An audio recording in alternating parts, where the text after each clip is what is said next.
po ovom vremenu. Kao što vjerujem svi znate iz najave, večer smo gosta Gašpara Mikloša Tamaša iz Budimpešte. On će držati predavanje vrlo zanimljivog naslova dvostruki mit u srednjoj klasi i tu temu smo zamolili ga da ciljano baš o tome govori, on je o tome ranije već pisao vrlo zanimljive tekstove jer smatramo da je to kod nas, ajmo tako reći, u nekoj društvenoj teoriji neadekvatno problematizirana tema, bar ne iz ovog specifičnog, ajmo reći, otvoreno lijevog rakursa.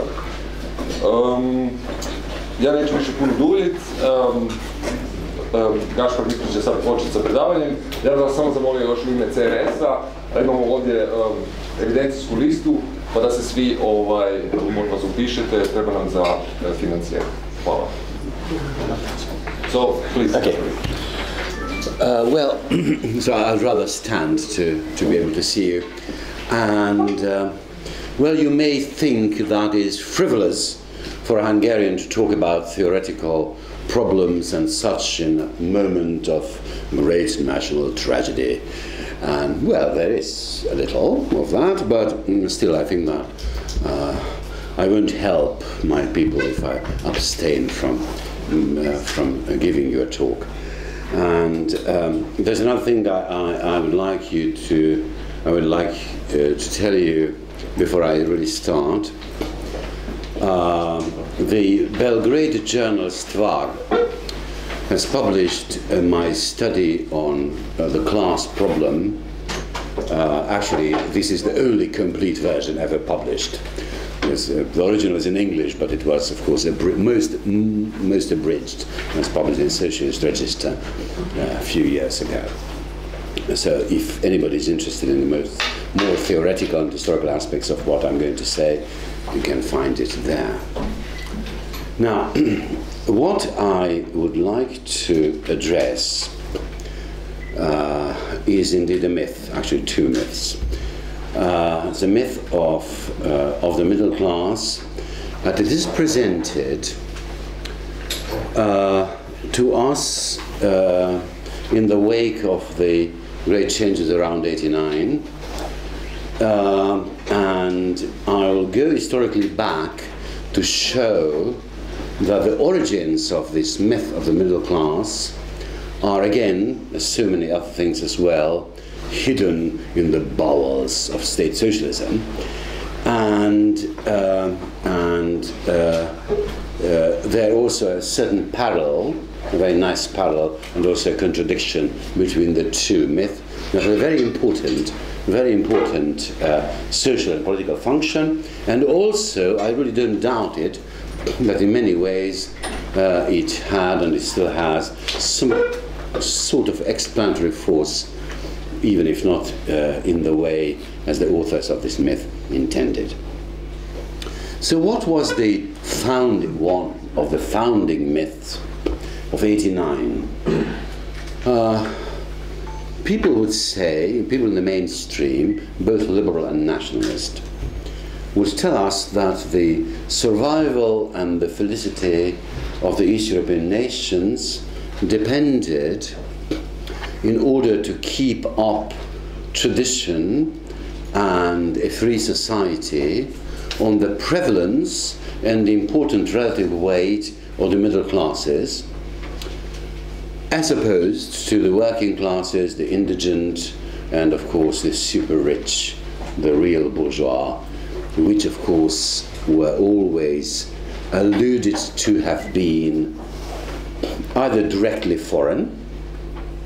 After all, who are the great capitalists in Eastern Europe? Of course, it's international capitalism, multinational capital. That is the great bourgeoisie in Eastern Europe, functionally, from a functional point of view. And also the people who work for multinational corporations and who somehow partake of their glamour and riches and power and what have you. Now, so this was, of course, a part of the general myth of the middle. This has, of course, various ideological connotations. The myth of the middle, that we all to a certain extent believed in or were made to believe in, was motivated by people's perception that the so-called communist regimes, the real socialist, practically state capitalist regimes of the Soviet variety, were systems of extremism in three senses. In one sense, they were utopian regimes bent on realizing an unnatural, artificial, unrealizable ideal, you know, fanaticism and idealism and political platonism and such. You know, that's a utopian feature, utopian side of the general bourgeois perception of socialism of any kind.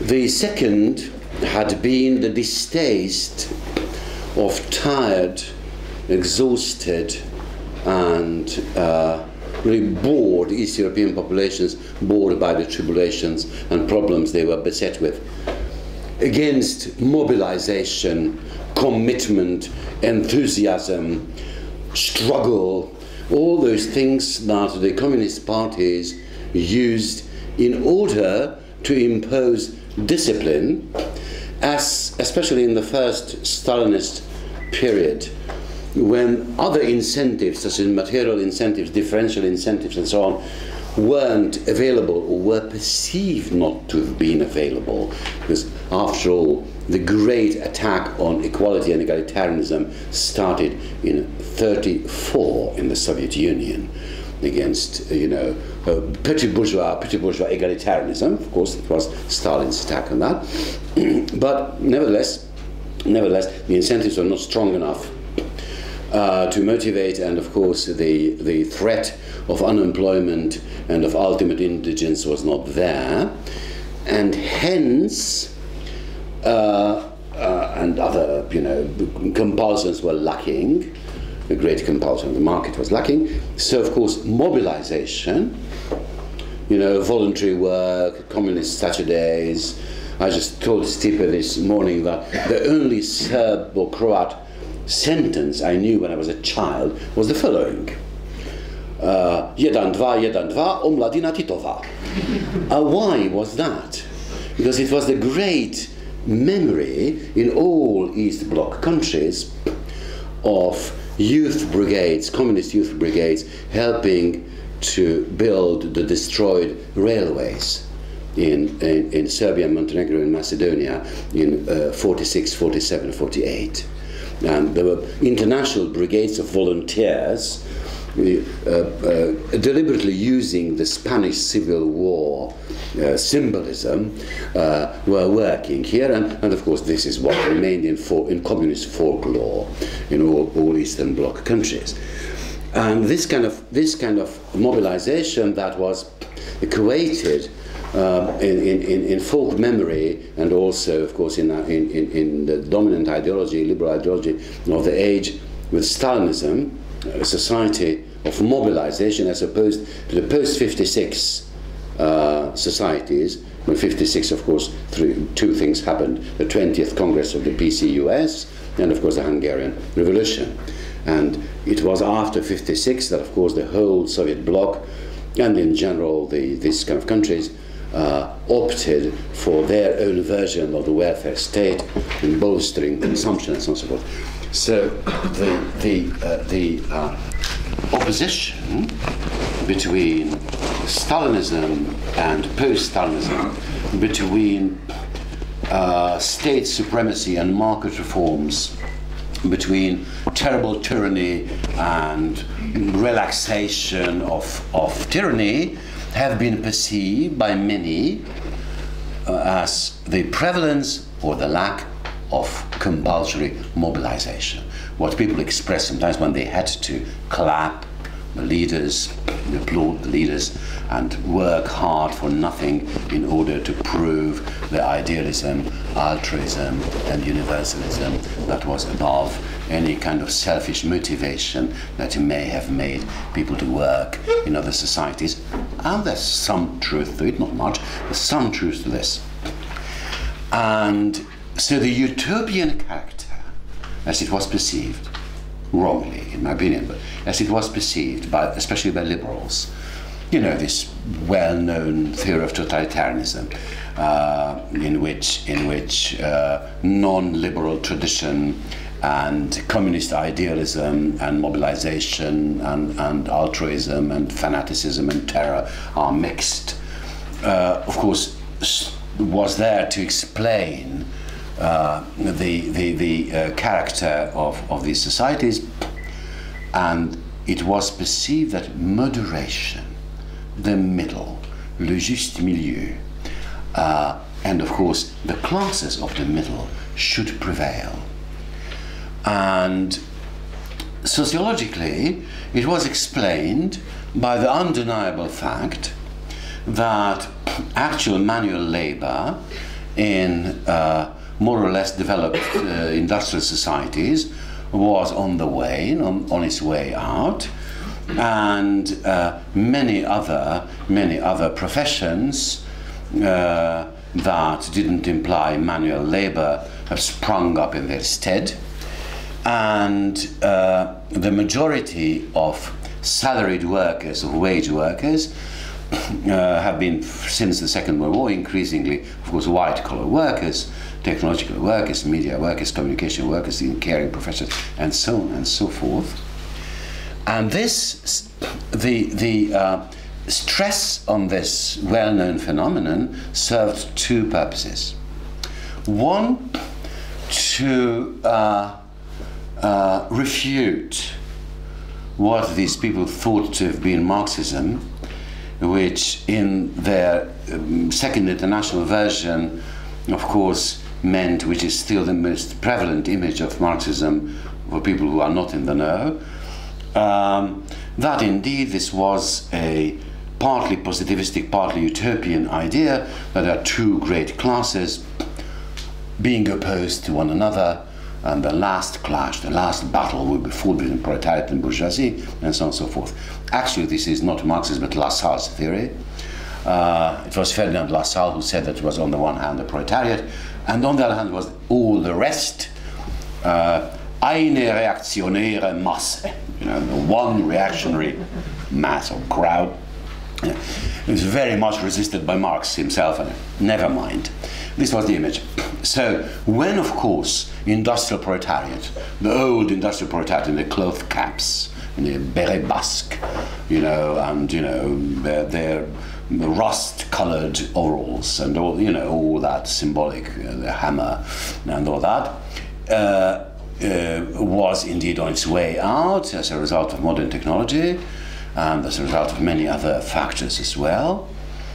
Well, it has been explained that now that utopia didn't make sense even in its original legitimating version of the late 19th, early 20th century, because now the extremities of the class struggle have all but disappeared, and will be spared, it will be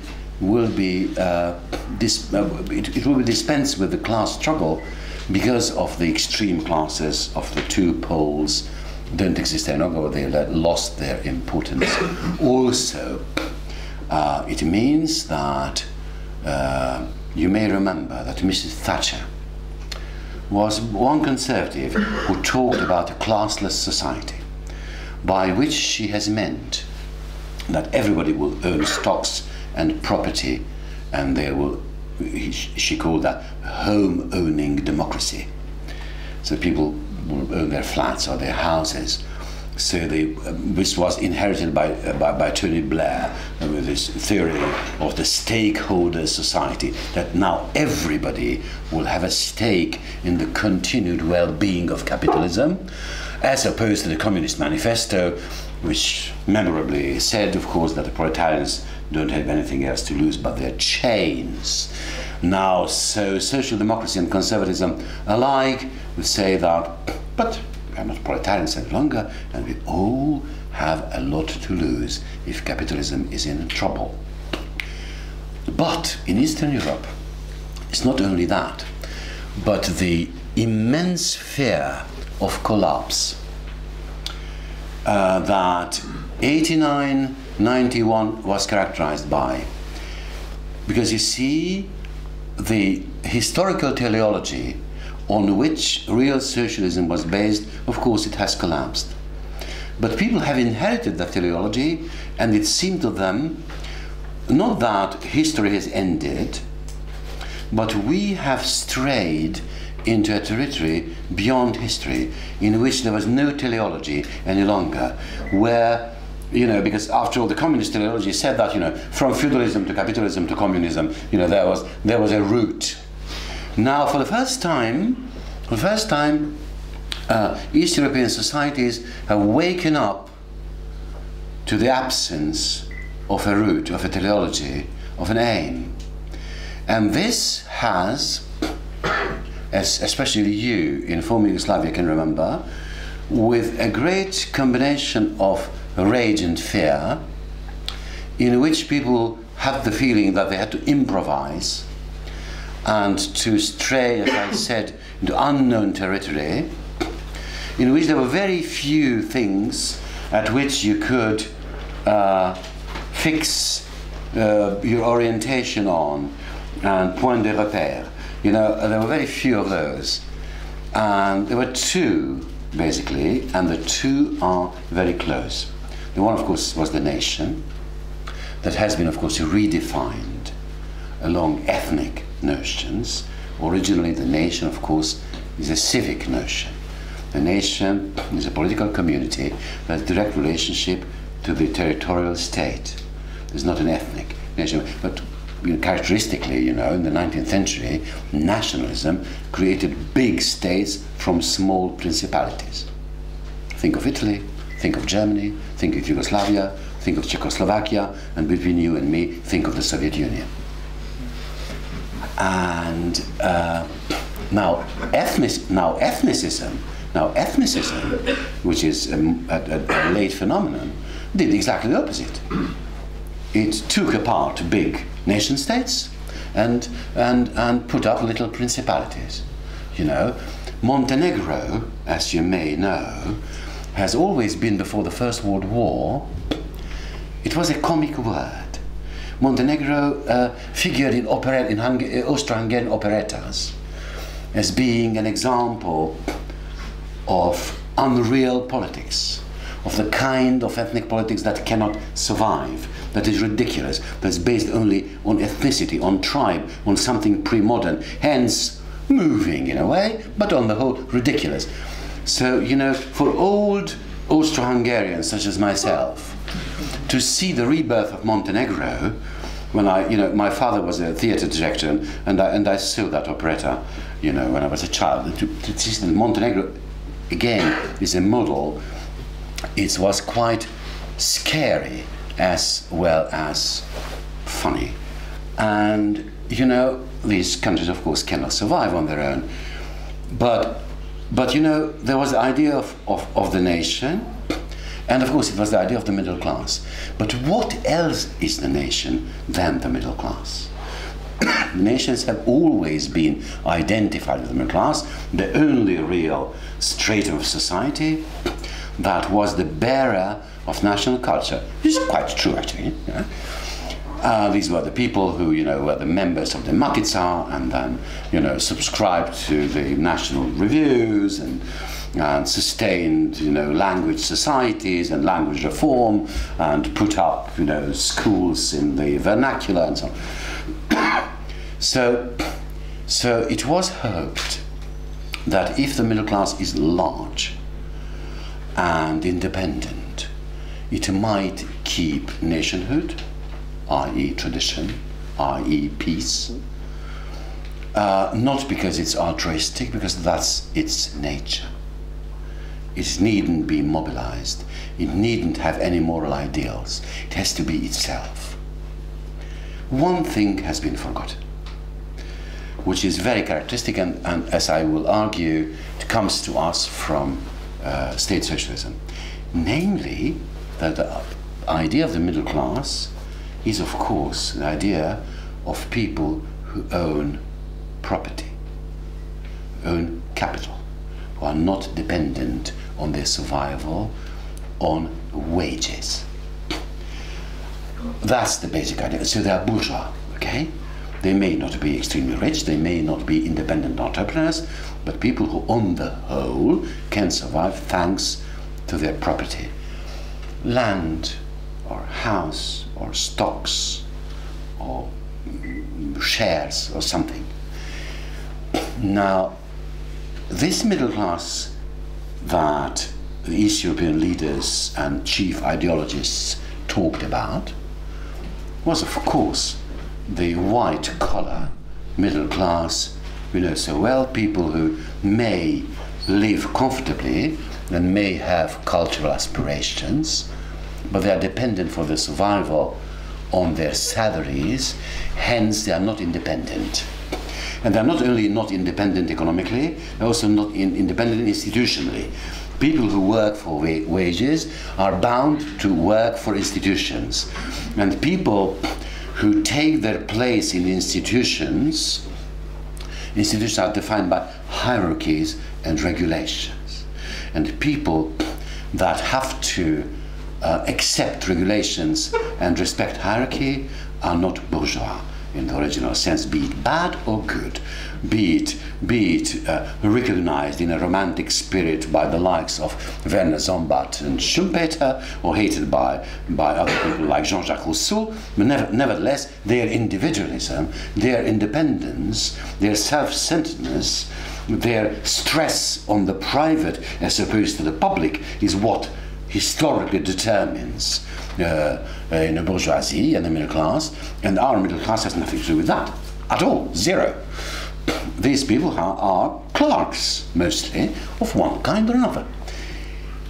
But how on earth could we mistaken, you know, the middle class of Eastern Europe, that of course came from a society largely determined by the state, which is not an exception, it's not characteristic only in Eastern Europe, but in many places, but quite typical for us. And also, we are different from other people who lived under state capitalism, that we thought a lot about it.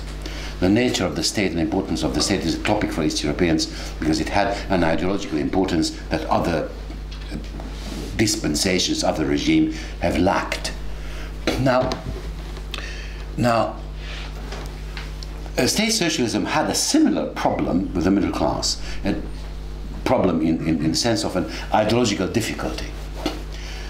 And that was the famous problem of the intellectuals, right? And the party, right, the Communist Party, observing the same phenomena, as of course the liberals were observing, how indeed the old polarization of old industrial societies, Fordist and even pre-Fordist industrial societies, this polarization was disappearing, not quite importantly as a result of what, of course, Soviet-style state capitalism has done successfully. You know, technological innovation and development, huge stress on education. You know, socialist, state socialist societies were, of course, societies of high modernism, with a stress, positive stress on science, and the old bourgeois Bildungsbürgertum style stress on being educated. You know, these were the societies that translated the complete works of even secondary writers from the Dutch and from the Danish and from the Norwegian, and you know, and these were societies in which, you know, houses of culture and theatres and cinema, everything flourished, because indeed these systems were absolutely persuaded by the superior virtue of culture, which in the tradition of the workist movement, actually the origin of the idea, of course, is not Marx again, but Schiller, of course, what should be freedom? That's the Aristotelian, Marxian, Schillerian idea. Freedom is, of course, leisure. Freedom from work. That's the original and fundamental, and if you wish, eternal idea of the workist movement. Freedom from work. Now, okay, but if there is a little freedom for work, what should it be filled with? And that was, of course, the Enlightenment idea of the Communist Party, to fill it with the highest, with the best, the most excellent. And so when Engels said, quite fraudulently but sincerely, that German working class was the real heir of the German classical philosophy. He didn't necessarily mean that every worker will read Kant and Fichte and Hegel, but yes, but in a more profound way. But also, I can tell you that in 1919, during the Soviet Republic of Hungary, the Commune, as it's still called in Hungary, there were these great festivities when the new divisions of the Red Army went to the front to fight the forces of reaction. And the whole army was reorganized because, of course, the old army collapsed, and they had divisions of steel workers, division of leather workers, division of cabinet makers, and so on. Of course, it was the trade unions who organized the Red Army, and they had a great military success. The failure came from other problems. And of course, how did they launch these divisions? Well, there was a great festivity in the Opera House on András Street in Budapest, where they played, of course, the Ninth Symphony for the comrades that went to die for the World Revolution next day, and they did in great numbers. Right. And then Zygmunt Kunfi, the great Austro-Marxist, well known to Tito, they were social democrats together, gave this great speech in which he said that this was the communist mass, Beethoven. Right, so that kind of thing. So, so that was the idea of the Communist Party, that intellectuals are beings of knowledge, wisdom, and commitment. The idea of the intellectual, even the word, has a double origin. As even in this little paper, it comes from France, where intellectuals, it was an ironic term during the Dreyfus trial. Les Dreyfusards, the people who, of course, defended Dreyfus and the lay state against the army and the church, of course, les intellectuels, ironically. And of course, it was, of course, in Russia, where the committed intellectuals of the revolutionary movement, the Narodovolцы, and then later the socialists, were called intellectuals. Intellectual never meant somebody who was teaching in an establishment of higher education. That's not an intellectual. That's an academic. That's different. Now, historically, and so in that sense, of course, you don't have intellectuals, really very few, and if there are very few, that's not a sociological term. So, but it stayed the party that the intellectuals are creatures of superior knowledge, of revolutionary commitment, and of commitment to truth, and so on. But I mean, how do you explain by such moralistic and fake intellectual notions, how do you define when this begins to be, well, if not the majority, but of course the plurality of society, when it's the largest group in society? So, so then, in the Soviet system, the problem of the middle class appeared, strangely enough, as a problem of culture.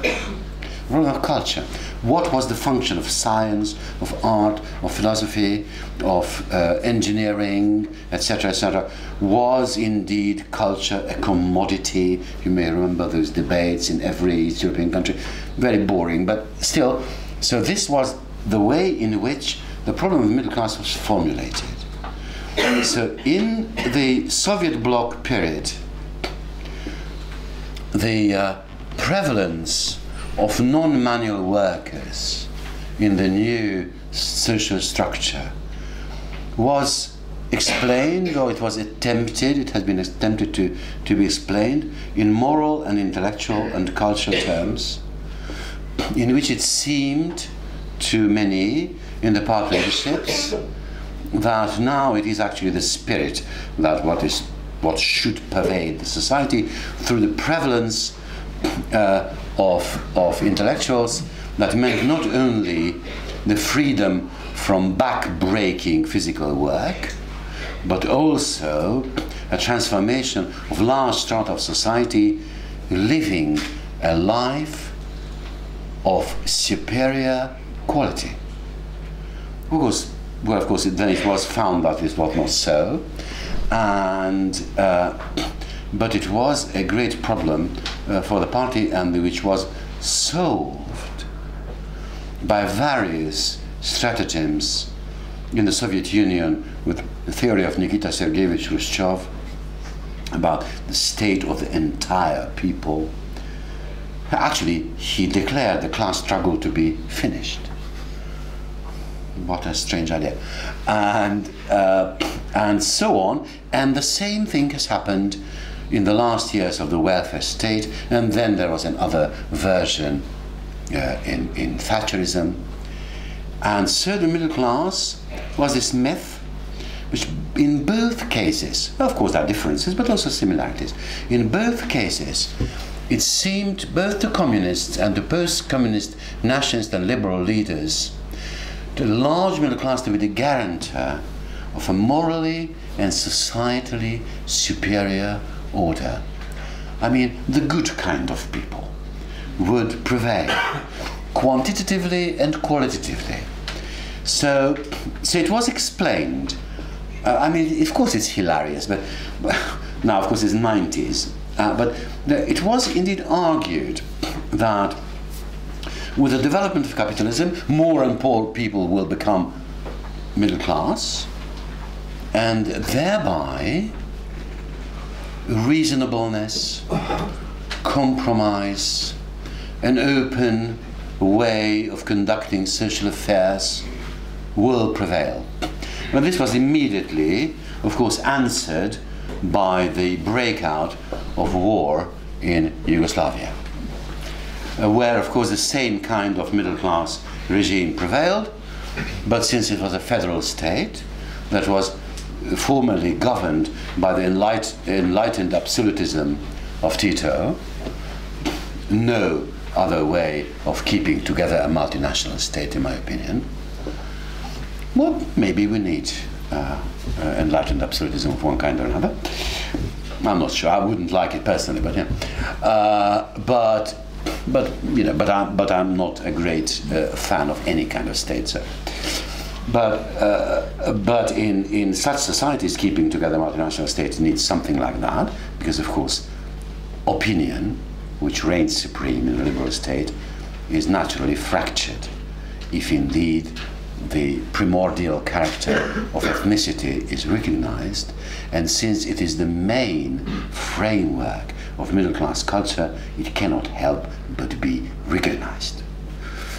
So the peace and quiet, the openness and the niceness of a middle-class society has been, of course, answered by Yugoslavia, by Caucasus, and by other things.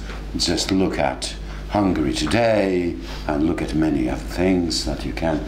So, you know, of course, no peace and quiet ever resulted. But this is, if you think about it, this myth, this double myth of the middle class representing superior values of one kind or another, and in both cases not satisfying the minimal criteria of a real bourgeois middle class in a self-respecting capitalist society, was neither in the Soviet bloc nor in the new ultra-capitalist statelets of Eastern Europe is the middle class independent. But this myth, this double myth, shows, it will demonstrate the character of the prevalent majority political ideas in the last 30-40 years. And I will just draw your attention to a few features that are intrinsically linked to this centrality of the middle class as it was and to a certain extent it still is seen in Eastern Europe. The one is, I want you to understand me correctly. Well, I'll be saying a few things about the pre-89 societies, and what I'm going to say does not refer to their real economic order and their power relations. It deals in the symbolic sphere mostly. So, what I think about the former real socialist societies, of course I think that they were indeed a version of state capitalism. There were many versions. You know, the social democratic model, the fascist model, the corporatist model, the Gaullist model, etc. So there are many kind. Well, this was of course the most radical, and in many ways the most successful. After all, it has created a civilization. Whether we like that civilization or not is another matter, but it certainly has. Now, one of the ways in which this civilization was created, which I won't describe, it's too complex, but was the following, and this is an enormous change, and this is why real socialism is still not identical with other versions of state capitalism. It's unique still. And this unique character is symbolic. What is the essence of this? Look, any caste or class system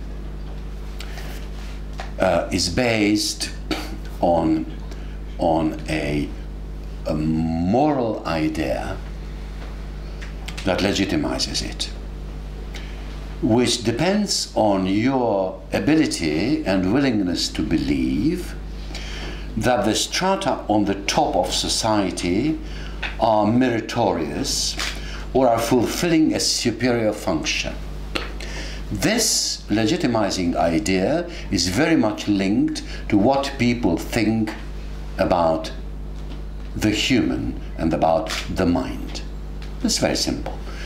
What old societies, for example, thought about the hierarchy of the psyche and the hierarchy of society, the parallel. On the top is the spirit, the pure spirit, the priests. Underneath is the fiery soul, the nobility, the warriors, the fighters, the kshatriya, as it's called in the Indian caste system. And underneath there are those who have to obey and to work with their bodies. And the better one is, the most spiritual one is. So at the top of the social hierarchy is indeed the spirit. Just look at the Pope just elected, and people just all of a sudden remembered what are the principles of monasticism: chastity, obedience, and poverty, i.e. independence from anything that is corporeal. And what is, of course, at the same time, the ambition and the fractiousness and the competitiveness of the fighting classes. True, right? And now you see, it was always the spirit on the top and the body underneath. This is what is at the basis of all our differentiations in society. What do people say about women? They say that women are creatures of the heart. Aren't they? The heart. So because, they're loving and nurturing, all that crap. But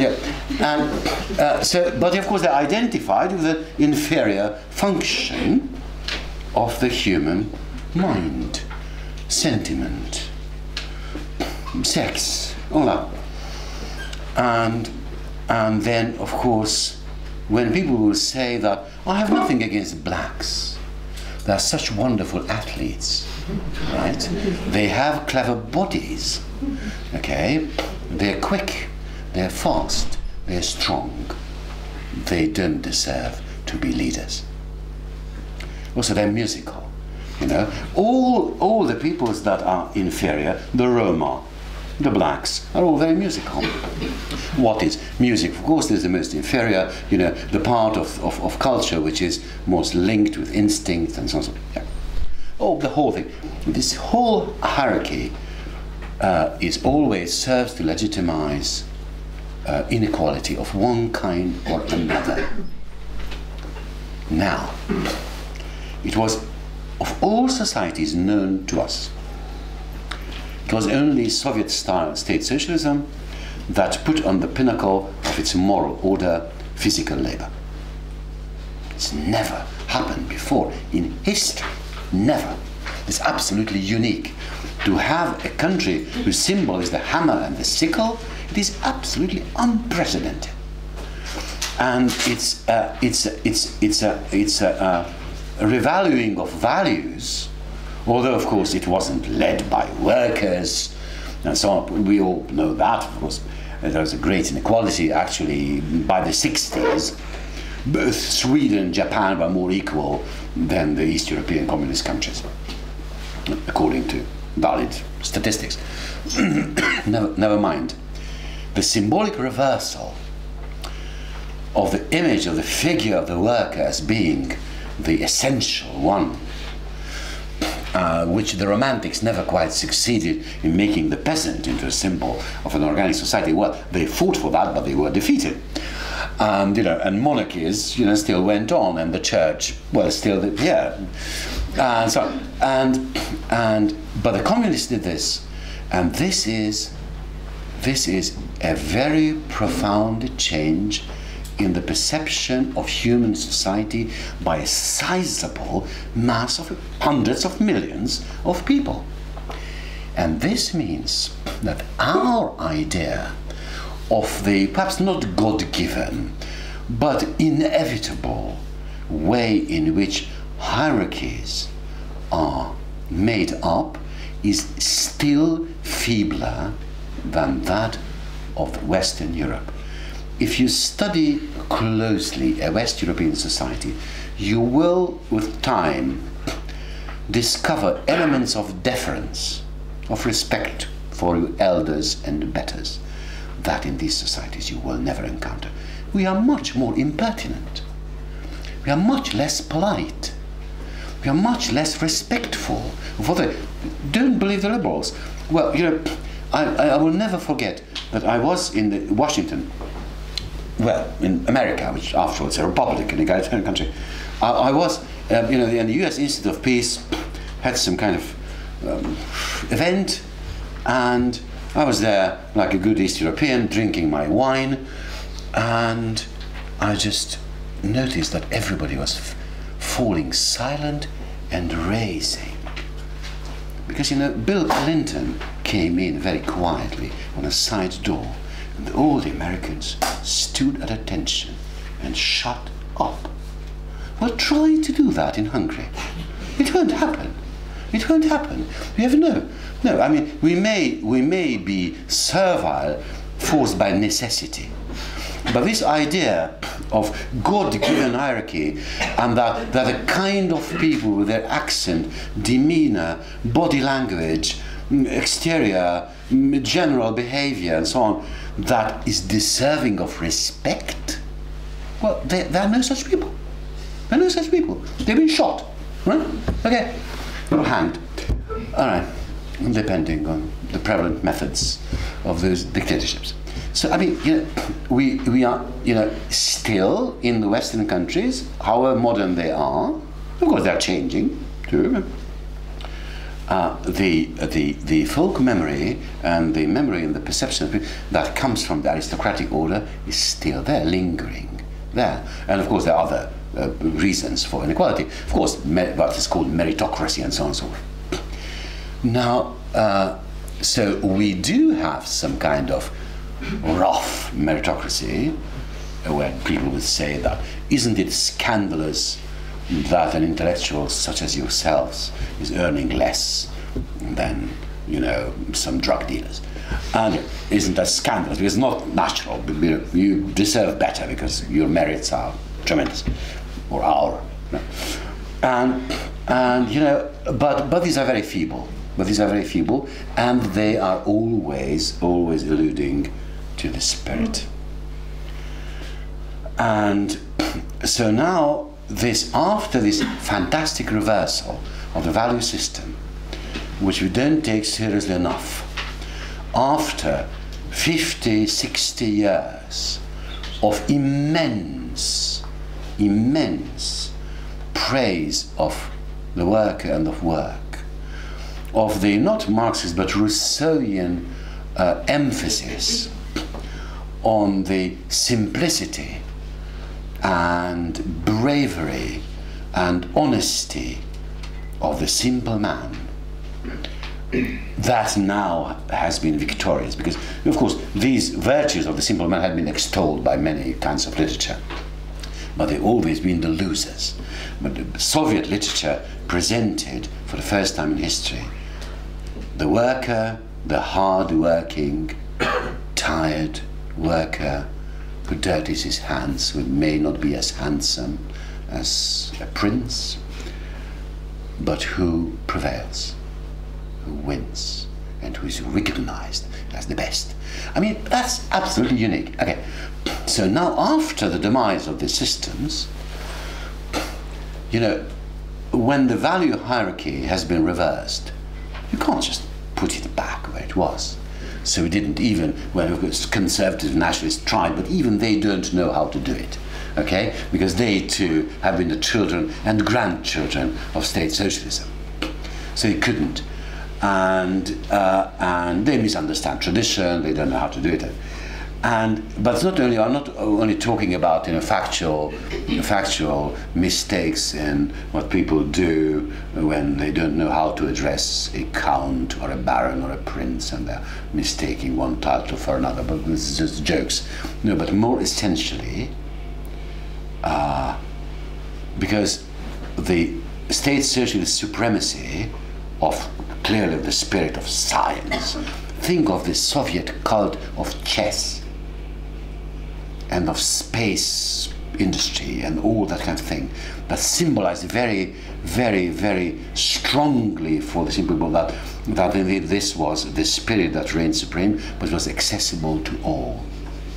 And the popular fantasies prevailed in this respect. So, and so it didn't really revert to anything older. This is why no real respect attaches to the military, which is a perfectly normal condition to any hierarchical society. And, well, think of America. Think of France. Think of old Poland, not of today. So therefore, the only thing that can appear as vouching for a stable order is a large group of people whose self-interest will motivate them to keep the peace, to keep order, to save us from chaos, from social disintegration and the concomitant fears. But of course it's important in any society. We all need a modicum of harmony and of agreement and of community and all that stuff, obviously. And when there are no transcendent values, I mean beyond the ken of society's variegated interests, there's no such guarantee for the hierarchy of values, then of course when even the transcendent, in this sense, system of values must be founded on people who are inside society, one part, well then of course all these people could find was the middle class, whose existence was so fragile that they would vouch for internal order. So what is, having a stake, so it's not exclusively having a stake in the continuous well-being, solidity and stability of society is a characteristic, it's so thought, it's a characteristic trait of the middle classes whose well-being is there but is precarious, it is fragile, it is threatened by social conflict, by too bold innovation, by novelty and newness and such. Hence, middle class is a conservative force that might help to keep these societies together. So when you have all these spurious sociological theories, and when you have talking heads and political scientists and analysts and blah blah, you know, these people, you know, talking on television and newspapers and such, telling you that the danger in the impoverishment of our societies is that this might actually reduce the numbers of the middle class, and of course hungry people, poor people will maybe destroy the fabric of this society, i.e. it is not the poor people themselves whose predicament is intolerable, but the inherent danger, les classes dangereuses, the inherent danger that the poor represent. So now the old class conflict and its new forms are masked, as they were already in other ways in the 19th century, by a polarization, a spurious and imaginary polarization within the forces of order and the forces of disorder. And of course the forces of order are of course the middle class, and you know, the forces of disorder are all those people, well, people don't say that their majority is middle class too anyway, but you know, is who are dissatisfied with the way things are. Hence they are demanding either more redistribution or lower taxes or whatever. That is intolerable for the wisdom of the age, which wants balanced budgets and so on and so forth. Now, so therefore, this foundational myth of '89, inherited, as I said, from state socialism, tries to give a quasi-social explanation to the lack of a clear orientation in the value system. Sociological explanation, well, spurious, but still sociological explanation, replaces the metaphysical, the ethical, and the theological, and similar explanations of a necessary social order and the scale of values and the scale of social categories that has been recognized in traditional societies, and that is not coming back to our societies that have been fundamentally changed, not exactly in the sense intended, but still fundamentally changed by the October Revolution and its aftermath. Thank you.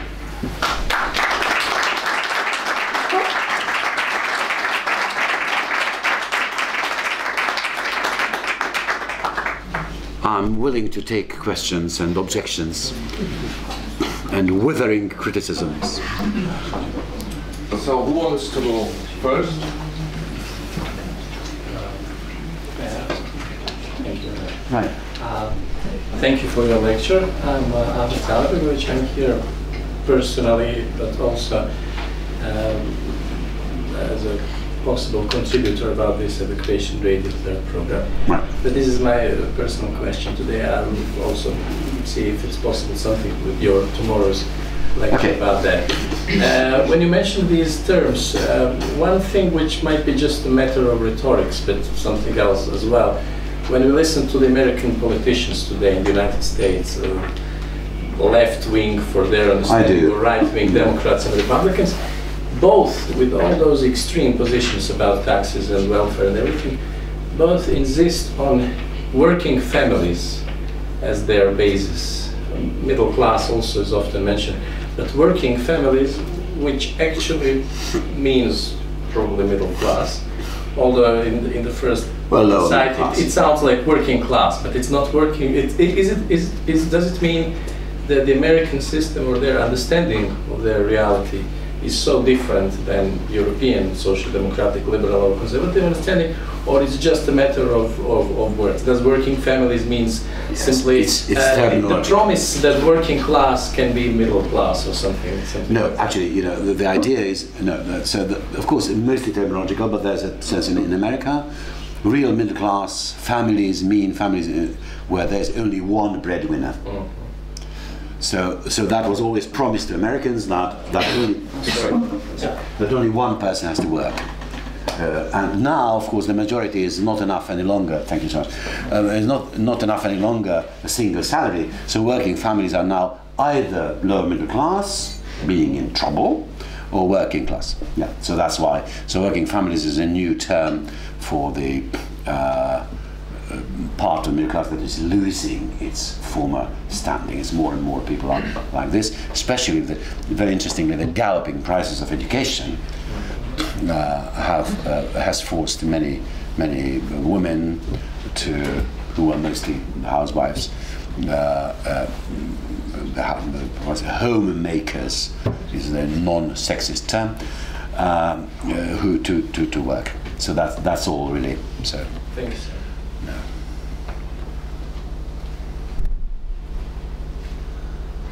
If there are no additional questions, maybe I have one.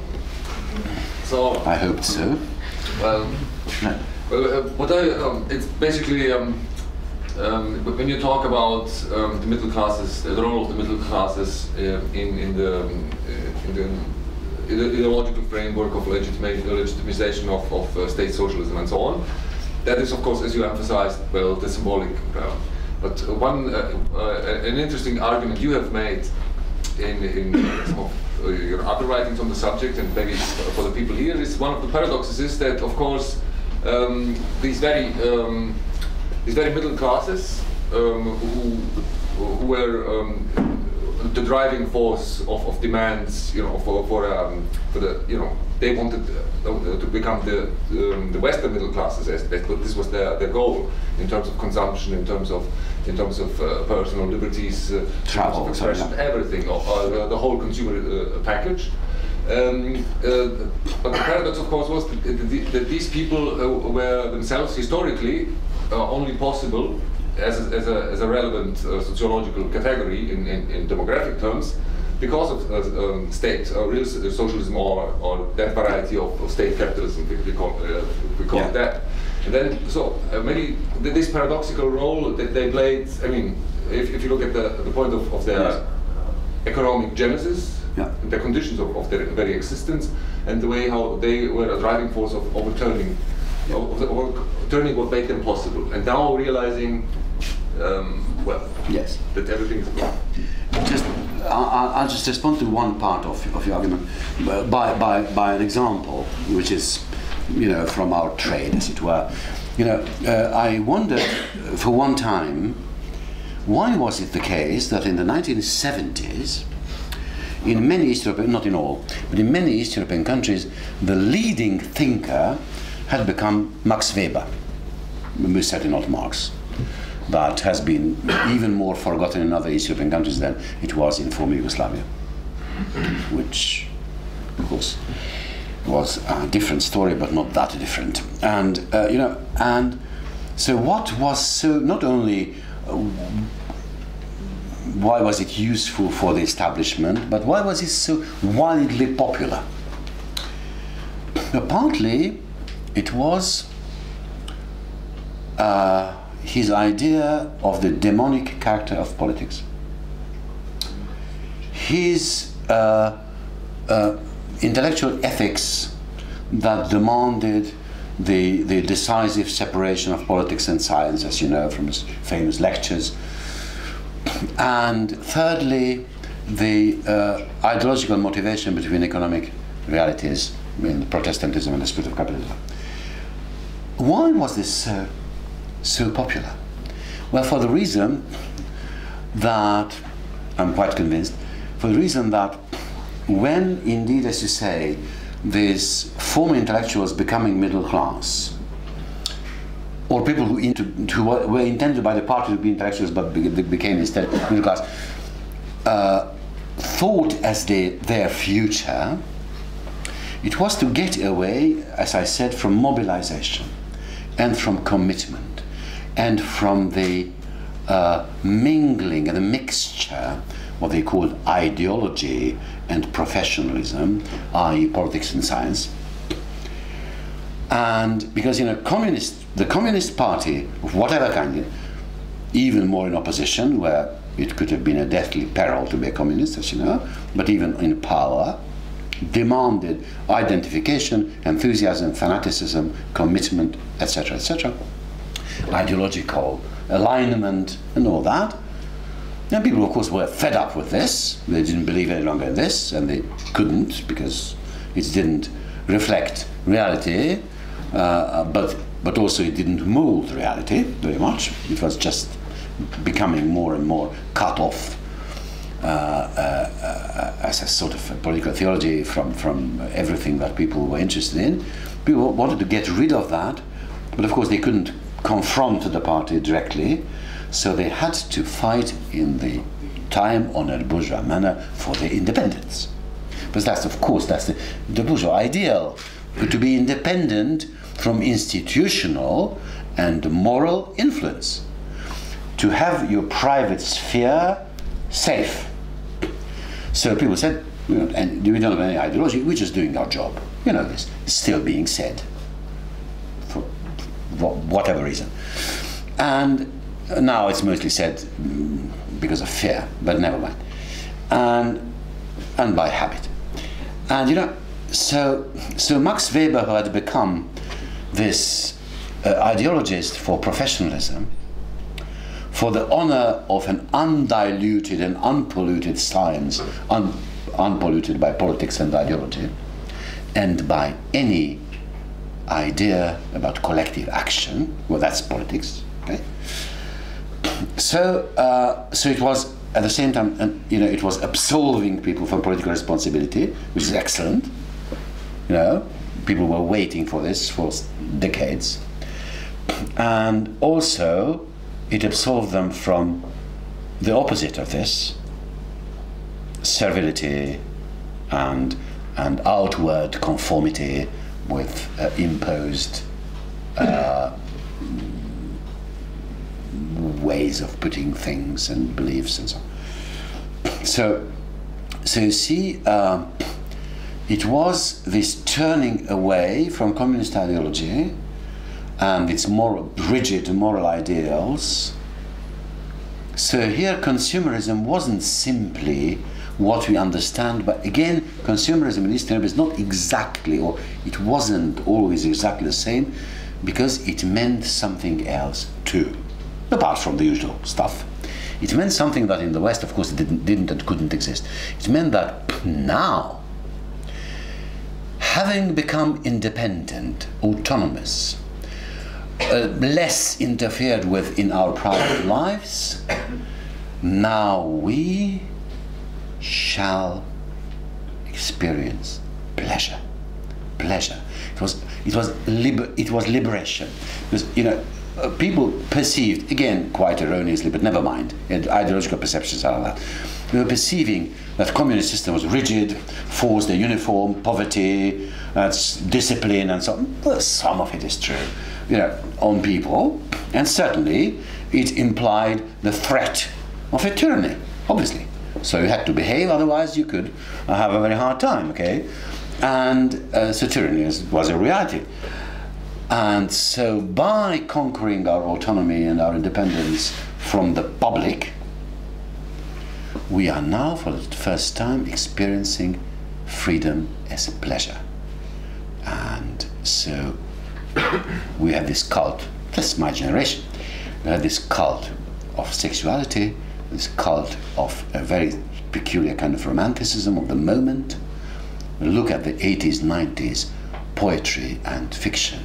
It's full of this fascination with the transient, with the unique moment which passes. It's full of it. Of course, because we were liberated from an ideological and symbolic order that insisted on the solid, on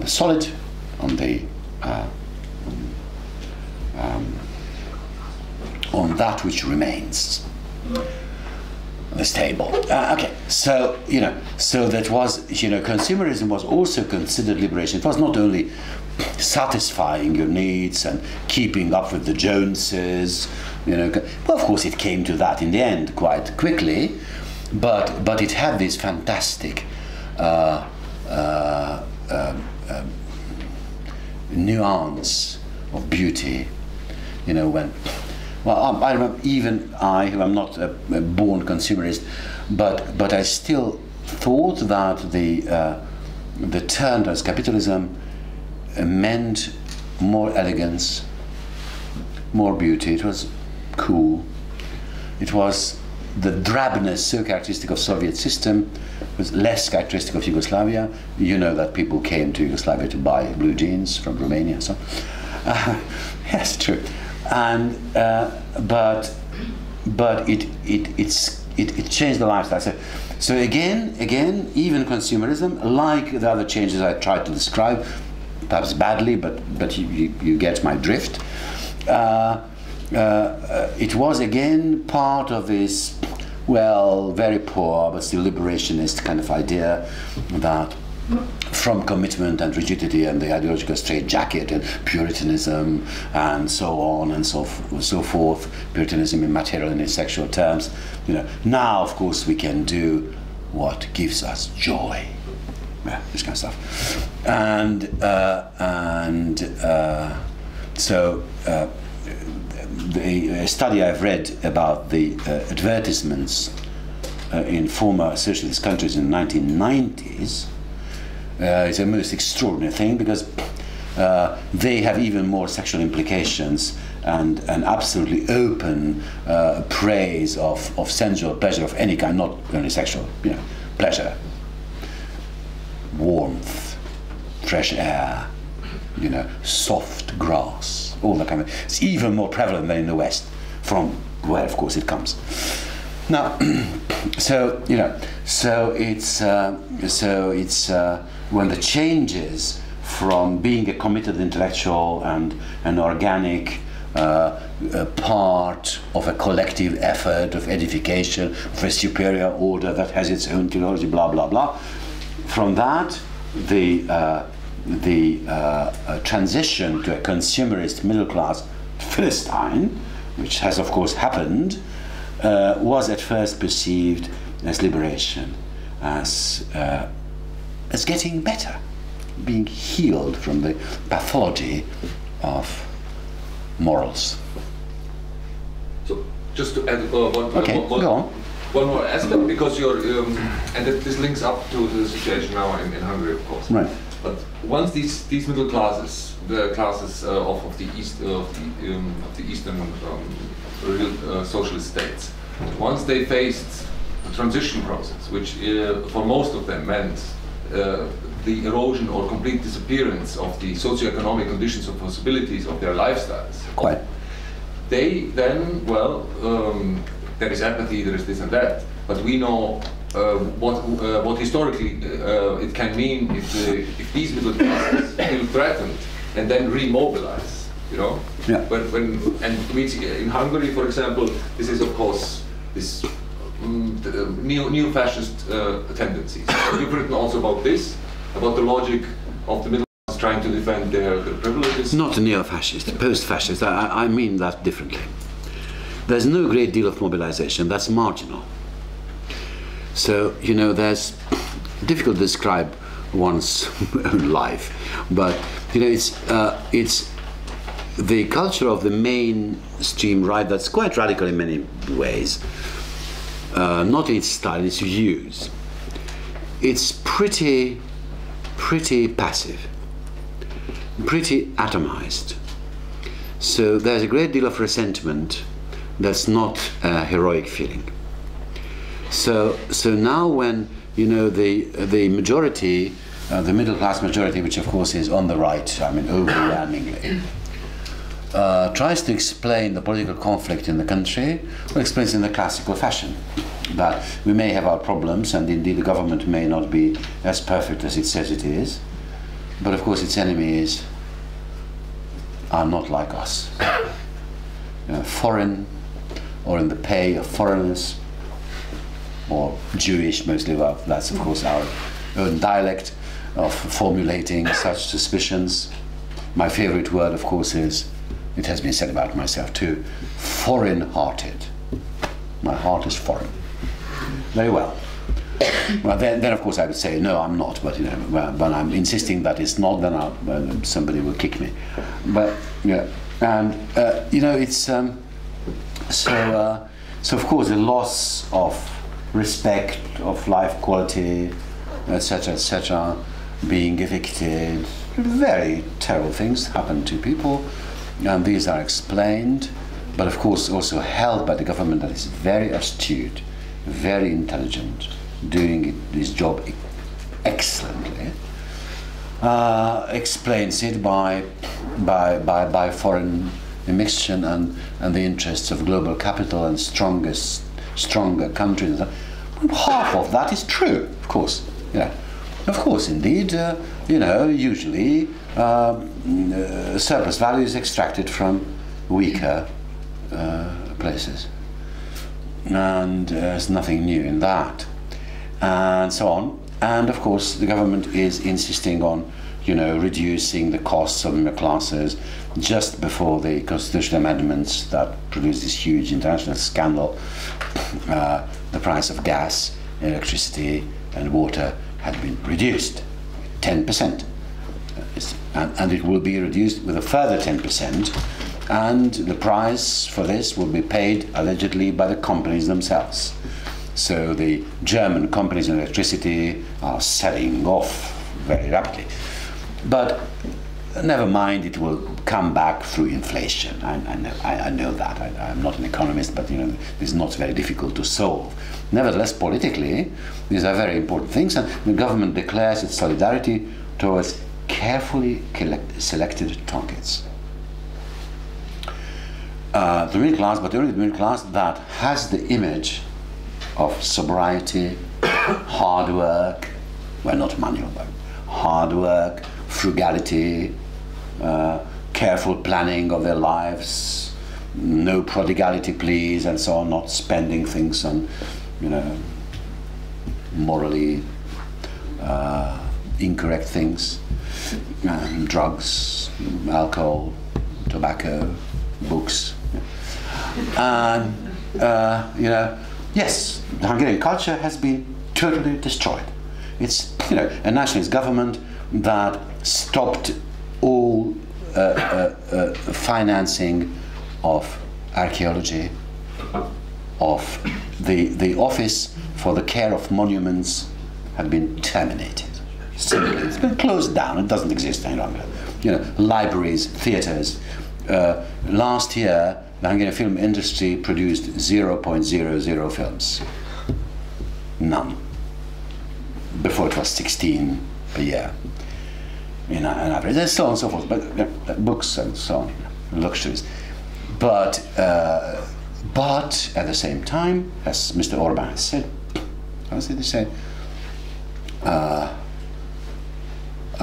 2 rooms, 3 children, 4 wheels.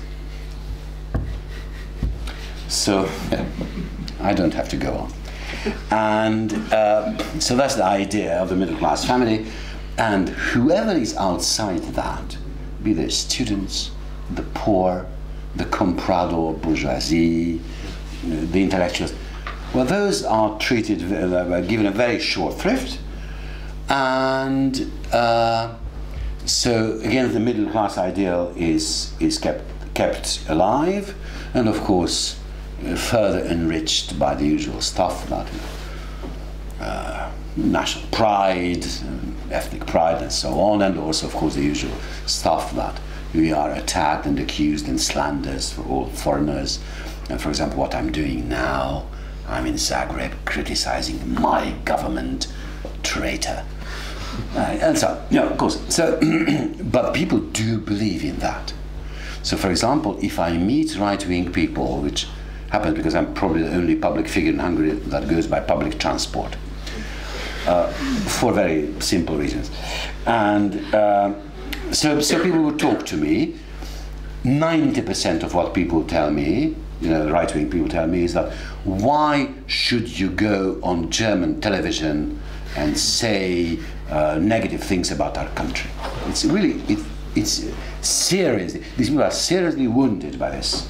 They feel humiliated. So this has been extremely successful. And of course, it's always, even sometimes I feel that, oh God, there's something terrible going on.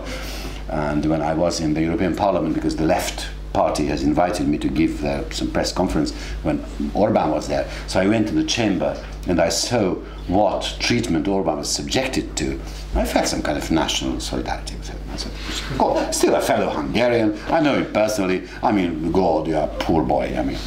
But, yes, deserved or not. Well, one doesn't like to see anybody humiliated. That's very simple.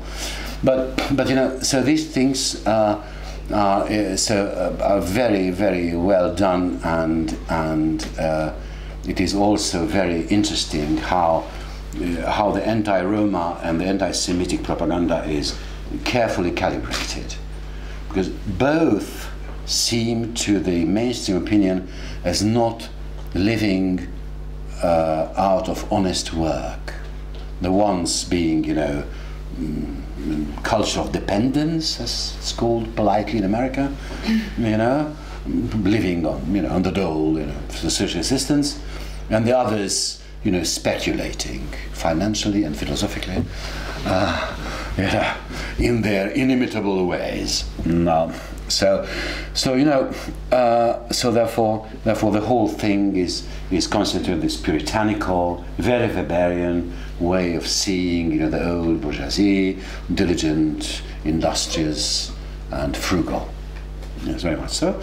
And of course, for this, hated by all sinners and exploiters and spongers and all that. So of course it has something to do with that, most certainly, with that heritage of middle-class myth. Why do you think I thought of this topic? Of course, it's all around me and all around us. And just to finish with Hungary, so you don't, the actual mobilization of the extreme right is considerable, is perhaps larger than other places except Greece now, but it's still a minority phenomenon. They might have 20%, which is much more than they used to have, and it's big, but still, it's 20%. It's about the same level as the Socialist Party, which is the main opposition party. So it's a dangerous situation, but it doesn't mean that they can call a demonstration to which more than 5,000 people will go. People just won't go. They're willing to watch it on television, perhaps, but they won't go. So this is either not easy to mobilize for good or for ill. It is a great wound in people's political memories being mobilized. It is, yes. So what is an active? Well, you might. We didn't talk about this, but you must know from your own experience. When you try to get people motivated and get into action and do voluntary work, people will invariably tell you that you are a Stakhanovist or something. So our way of symbolizing this is still remembering the former system, even if our goals are quite opposite. I mean, goals of liberation, not of conformity. And still altruism, volunteerism, activism are still associated in these countries with the former regime. The traces are very, very deep, believe me. And okay. Other questions? Yes, do you have a vision of perfect system? And if yes, can you share it? No, so I can't.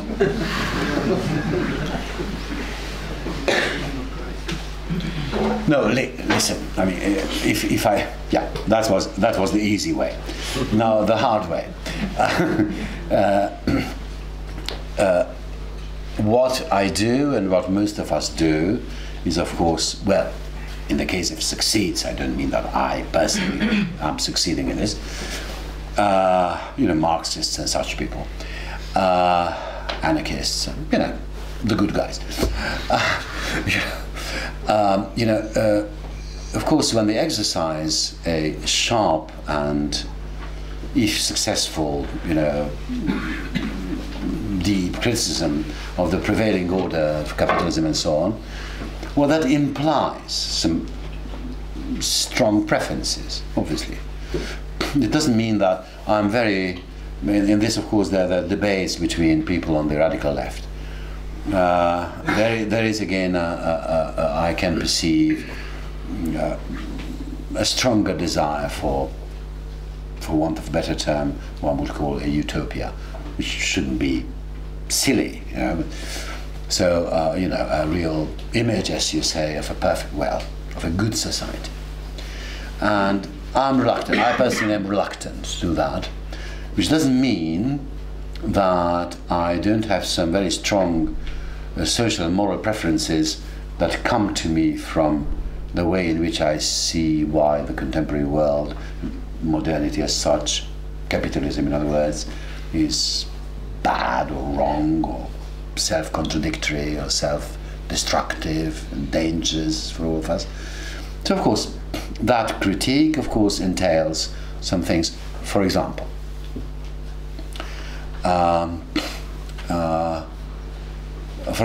I do not think that the aspirations of most, not all, but most societies, most certainly of modern capitalist society, to transform all people's motivational systems into something indirect is good. It seems to most people in contemporary society to be rational, i.e. I'm not motivated by what I think, but I'm motivated by the character, the things are being shaped by society itself.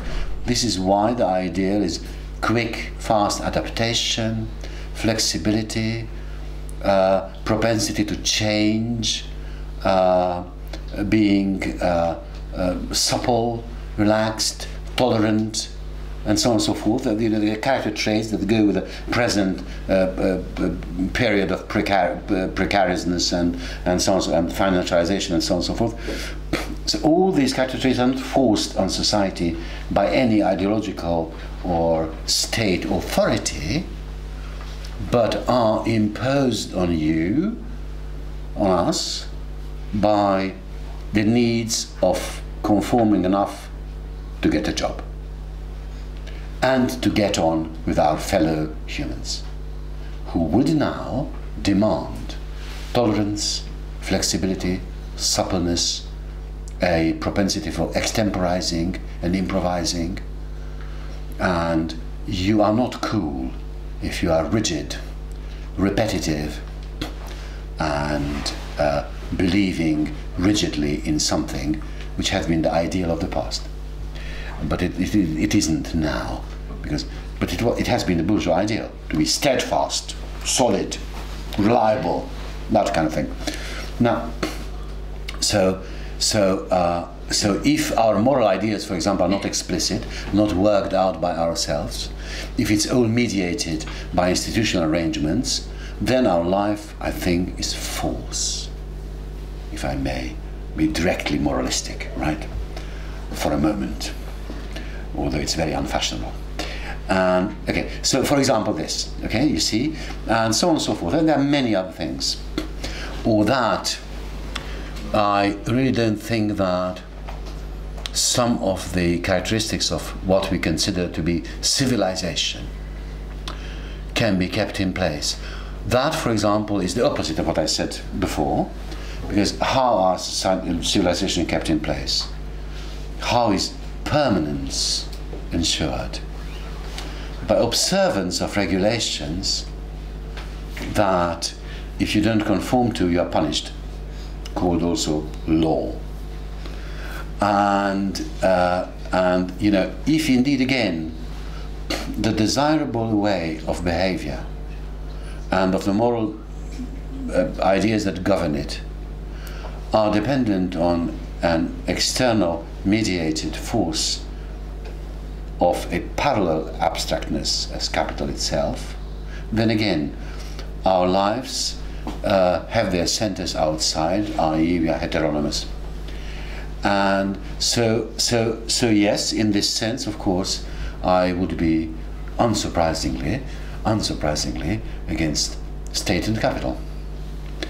But of course, by being against state and capital, of course, I would advocate a moral life in which these mediations are not unredeemable and absolutely necessary, for example, and so on. Yes, I have some imaginings about what a freer and deeper and better life would be possible, and maybe, of course, I'm mistaken. These things are very risky. So that's the serious answer.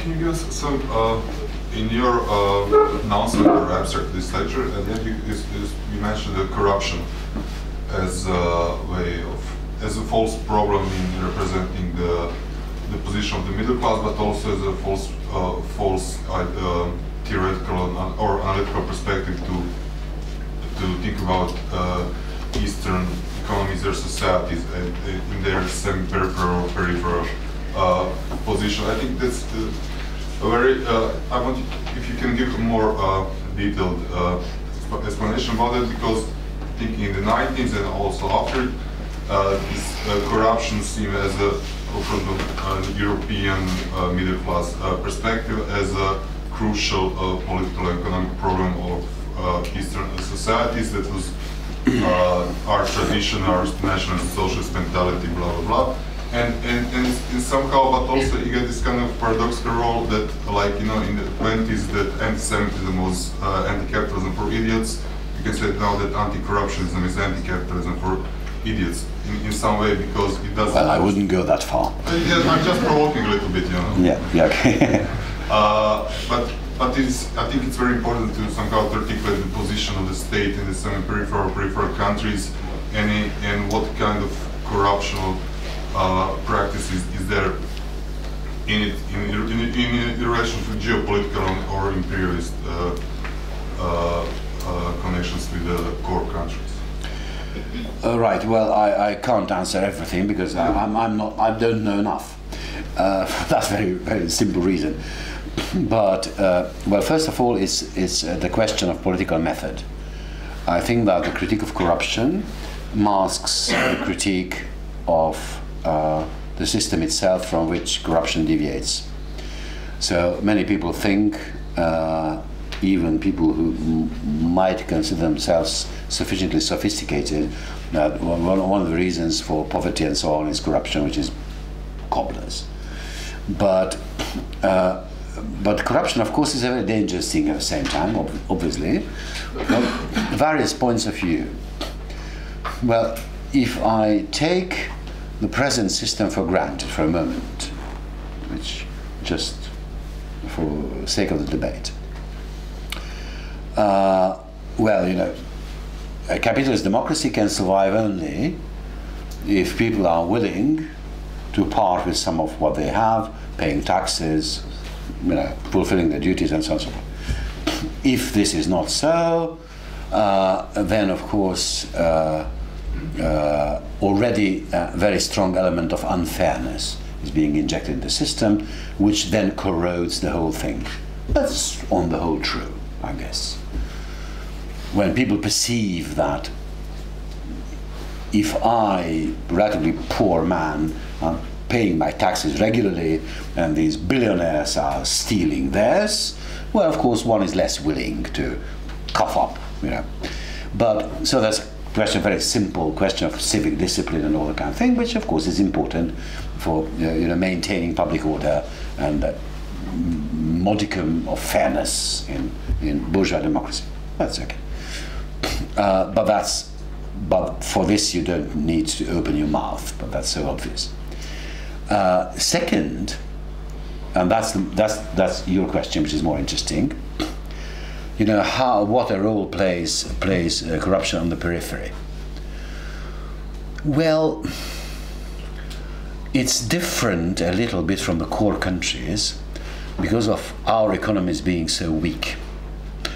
You know perfectly well that in the West too, corruption is endemic and sometimes is really unsettling to an extent in which even public peace and public order are threatened. Well, think of, you know, the Prohibition era in America and so on and so forth, mafia in southern Italy. They are not just myths; they are very serious problems.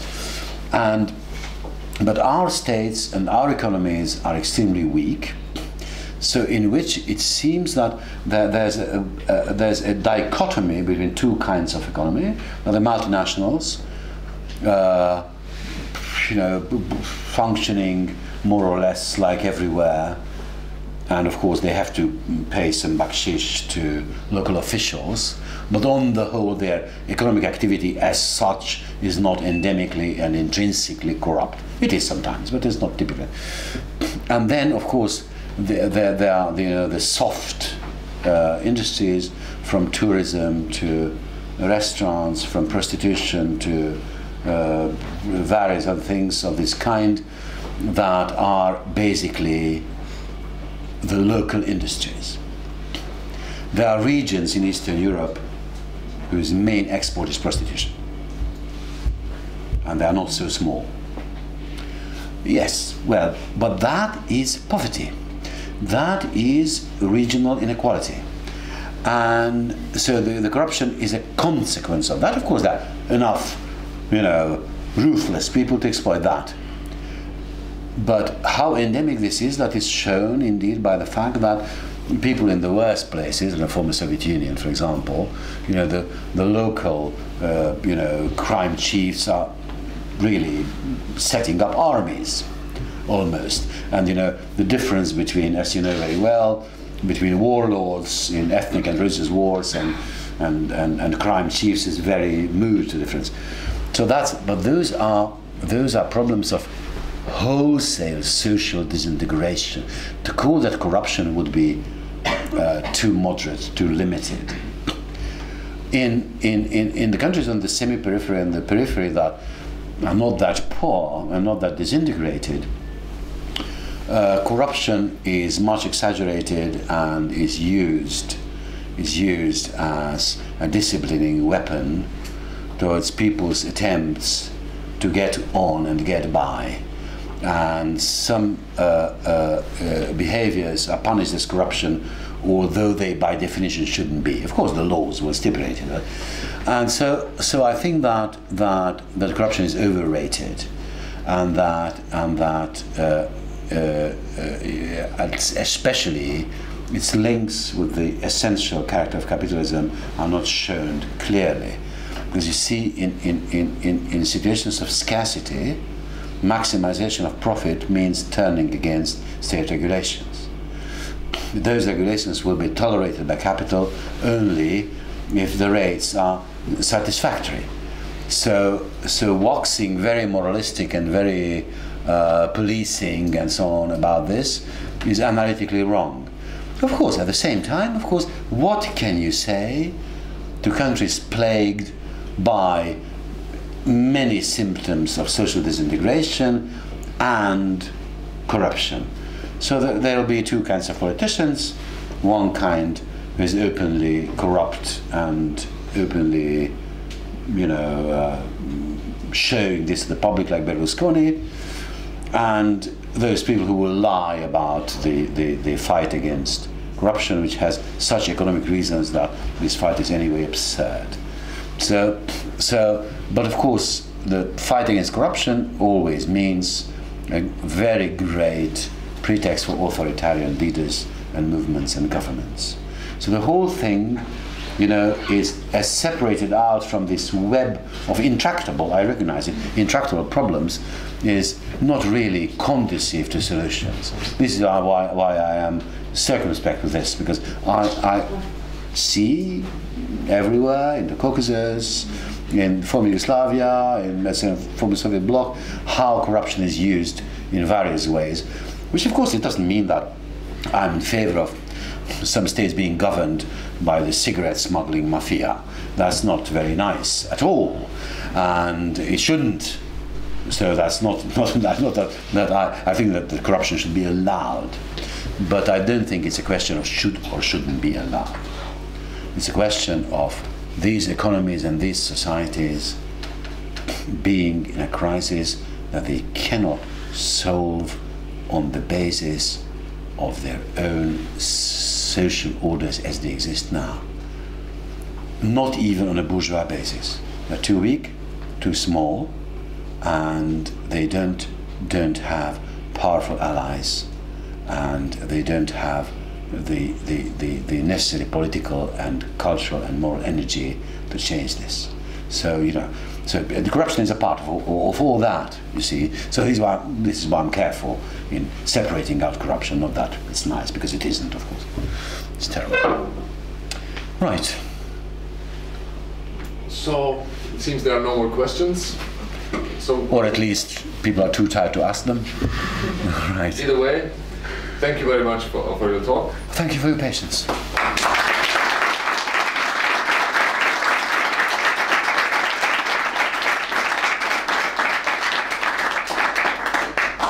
Još jedna najava, sljedeće predavanje iz ciklusa predavanja CRS-a ove godine će biti početkom 5. mjeseca, koji će biti Michael Lepovic.